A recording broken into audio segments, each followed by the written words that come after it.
হাঙ্গেরে বাংলার Luther king তো মেলা প্ল্যান আনিছে। I have a plan. প্ল্যানগুলো কি কিসিমে সেগুলো তো দেখিচ্ছেন। এটা এটা করে জয় বাংলা করে দেওয়া হইতেছে। ফরিদপুরে গেছে, উঠে গিয়ে প্ল্যানের কথা করছে, মানে ফরিদপুরের জন্য প্ল্যান আনিছে।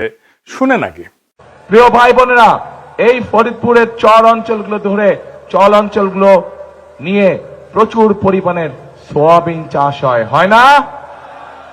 হ্যাঁ, সোয়াবিন চাষ হয় কি? হ্যাঁ না না হয় না? এখানে সোয়াবিন চাষ হয় না, কম হয়। কম হয় কেন? ভুট্টা হয়, ভুট্টা চাষ হয়, রাইট? হ্যাঁ, ভুট্টা চাষ হয়।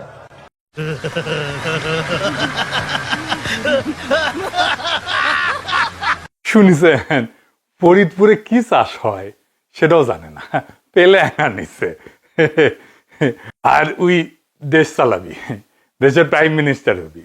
তো ফরিদপুরে বিএনপির তারেক রহমানের জনসভায় 5 জেলা থেকে লোক আনিছিল, বিভাগীয় সমাবেশ। কিন্তু দেখেন কি অবস্থা, লোকজন নাই, কোনো ইন্টারেস্ট নাই লোকজনের। বক্তৃতা দিচ্ছে বাংলার লুজার কিং, কিন্তু কি করছে শুনিচ্ছেও না। শুনেন। তারা বিকাশ সম্পদ চাইছে, তারা এলাকার চাইছে। দেখেছেন না আপনারা? দেখেছেন এই সংবাদ?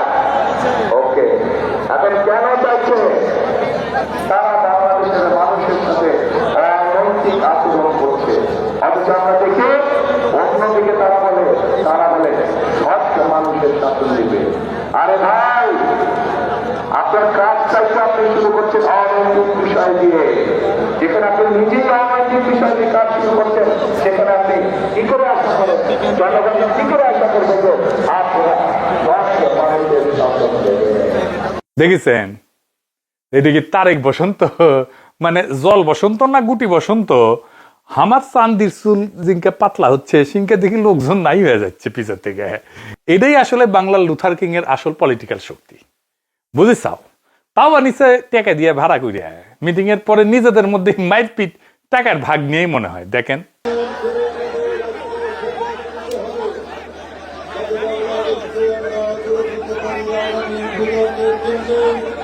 এই দল নাকি বাংলাদেশকে স্থিতিশীল করবে।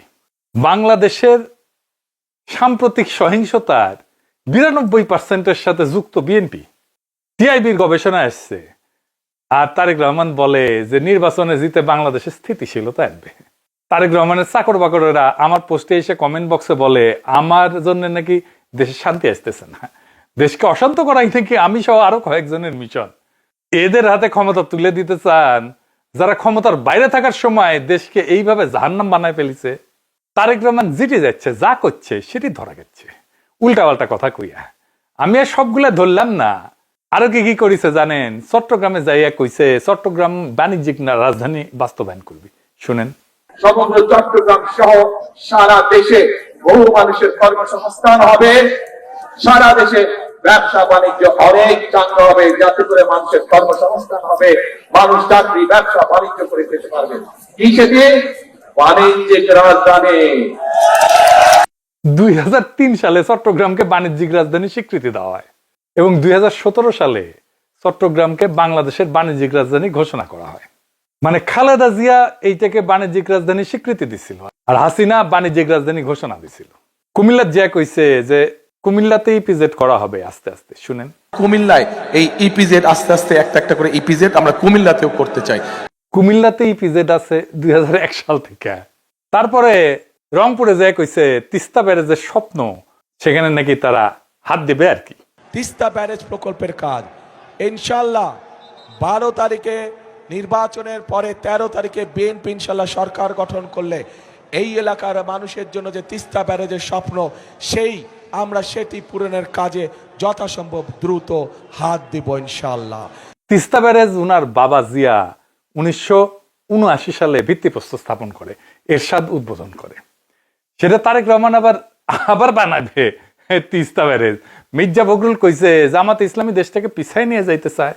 জামাতে ইসলাম এই দেশটাকে আফগানিস্তানে পরিণত করতে চায়, পিছন দিকে নিয়ে যেতে চায়।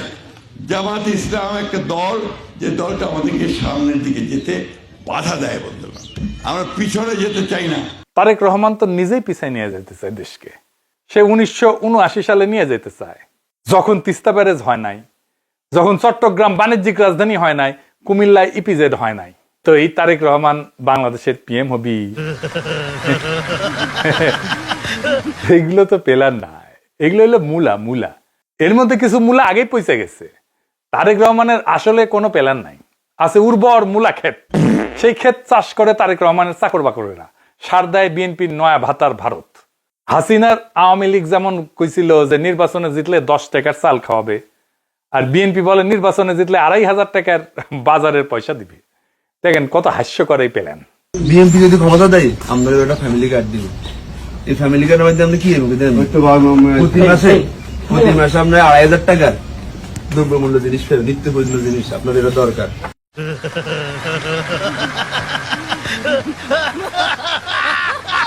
এটা যে প্রকাশ্যে ভোটারদেরকে ঘুষ দেওয়া, সেটা আমাদের বাংলার লুথার কিংকে কে বোঝানোর মতো কেউ নাই বিএনপিতে? নাকি এটার অর্থ লোপাট করার অভিনব কৌশল এটা বিএনপির? নির্বাচনে জিতলে ফ্যামিলি কার্ডের যে মূলা বিএনপি দেখাইতেছে, তা তো জনগণের টাকায় বাস্তবায়ন করতে হবে, নাকি তারেক রহমানের নিজের পকেট থেকে দিবে? তাও আবার যদি ক্ষমতা আসে আর বাস্তবায়ন করতে পারে, তো আপনারা বলেন এই কার্ড দেয়া বা নেয়ার প্রতিশ্রুতিতে বিএনপির অবদান কি? জনগণের টাকা জনগণকে দিবে, আর ভাব এমন করতেছে যে না এই টাকা বৈদেশিক অনুদানের মাধ্যমে তারেক রহমানের নিজের পকেট থেকে দিবে বা বিএনপির নিজের ফান্ড থেকে দিবে। নিজে তো চলে চান্দার টাকায়, তারেক রহমানের জমিদারি বেচা তো দিবে না। এটাতে সরকার তো আয় করে না, সরকারের টাকা তো আমার আপনার টাকা। আমি কাজ করলে সরকার বেতন দেয়, কিন্তু বিনা পরিশ্রমে যে টাকা দিবে সেই টাকা তো কাউকে না কাউকে রোজগার করতে হবে, উপার্জন করতে হবে। কে করবে উপার্জনটা? মানে আরেকজনের পকেট থেকে নিয়ে আপনি আরেকজনকে দিবেন, আপনার টাকাই আপনাকে দিবে। আপনার জীবনে বা বাংলাদেশের অর্থনীতিতে কোনো প্রভাবই পড়বে না। আমি আগেও বলছি, আবারও বলতেছি, বিএনপি ফ্যামিলি কার্ড নিয়ে কিছুই করতে পারবে না। এটা বাস্তবায়নের টাকা বিএনপি জোগাড় করতে পারবে না।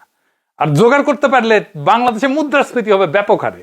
আর তখন 6 মাস পরে এসে বিএনপি বলবে আওয়ামী লীগের অন্তর্বর্তী সরকার সব টাকা নিয়ে গেছে, তাই বিএনপি এটা বাস্তবায়ন করতে পারতেছে না। সর্দির বডিগার্ড যেমন 1972 এসে বলছিল কিচ্ছু নাই, ফেরাউনের দল সব শেষ করে দিয়ে গেছে।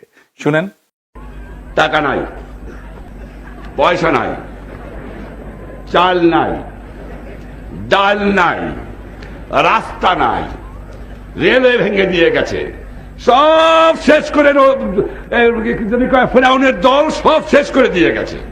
তো ট্রেনিং তো আছেই, অঙ্কেই কবি আর কি, যে কিছুই নাই, আমরা কেমনে করব, এত যে খারাপ অবস্থা আমরা তো জানতাম না। বিএনপি সেই একই অজুহাত দিবে। তা এখনই আপনাদের কয়ে দিতেছি, পরে মিলিয়ে নেওয়ার সুযোগ থাকলে মিলাই নিয়েন। আবার সেদিন দেখলাম কইতেছে তারেক রহমান ক্ষমতায় গেলে নাকি প্রাইমারি শিক্ষকদের ট্যাব দিবে। ট্যাব এই যে এই ট্যাব দিয়ে নাকি প্রাইমারি স্কুলের শিক্ষকেরা প্রশিক্ষণ নিবে নিজেরা, আবার অন্যদের প্রশিক্ষণও দিবি।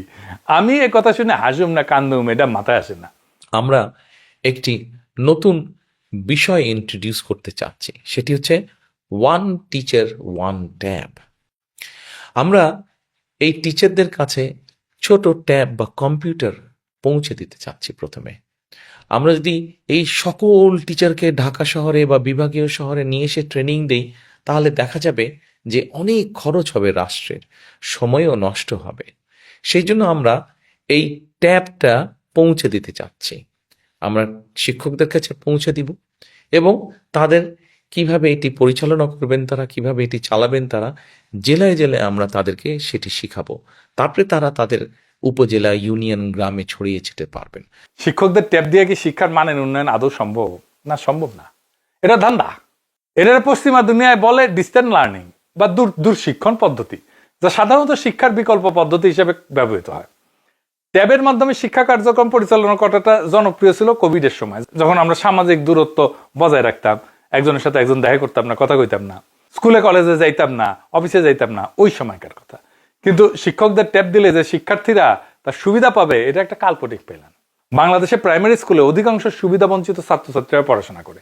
এই জন্যই প্রাইমারি থেকে উচ্চ মাধ্যমিকের ড্রপ আউট ঠেকানোর জন্য স্কুলগামী শিক্ষার্থীদের পিতা মাতাদেরকে অর্থ সহায়তা দিত হাসিনার আওয়ামী লীগ সরকার। এটা একটা যুক্তি ছিল যে পারিবারিক অর্থ উপার্জনের জন্য বাবা মা সন্তানের পড়াশোনা যেন বন্ধ না করে দেয়। বিএনপি, আওয়ামী আর ভারতের সালসাকাইয়া আন্দাজে ডিল মারতেছে, আর প্রমাণ হইল এই ট্যাবের আইডিয়া দিয়া। এর পিছনে আছে ভয়ঙ্কর এক লোভের ফাঁদ, ধান্দা। এই প্রাইমারি শিক্ষকেরা নির্বাচনে পোলিং অফিসারের দায়িত্ব পালন করবে অনেক ভোট কেন্দ্রে। তারেক রহমান এই সমস্ত নির্বাচনের দায়িত্ব নিয়ে যেহেতু অফিসারদেরকে ট্যাব পাওয়ার লোভ দেখাইতেছে, যেন তারা বিএনপির ভোট চুরির প্ল্যানকে বাধা না দেয়। এটা আর একটা প্ল্যান।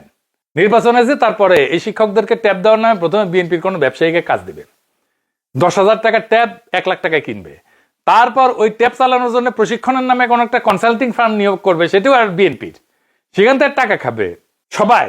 তারপর কোটি কোটি যেন 10% যাবে আর কি। তারপর ওই সমস্ত ট্যাব আর শিক্ষা কন্টেন্ট বানানোর জন্য আবার প্রকল্প আর পয়সা, খালি ধান্দা আর ধান্দা। তারেক রহমানের সব চাকর বাকরেরা কোমরাত গামছা বান দিছে টাইট করে, যে কোনটি কোনটি ধান্দা করবে পারে। দিন শেষে ওই সমস্ত বাতিল ট্যাব দিয়া দেশে শিক্ষা কার্যক্রম হবে না। প্রাইমারি শিক্ষকদের বাচ্চারা গেম খেলার কাছে ব্যবহার করবে, লিখে নিয়েন। এই হলো বিএনপির প্ল্যান। এখন বিএনপির সব লেসপেন্সার গুলো বলে, দাদা আপনি কিছু কেমনে জানলেন?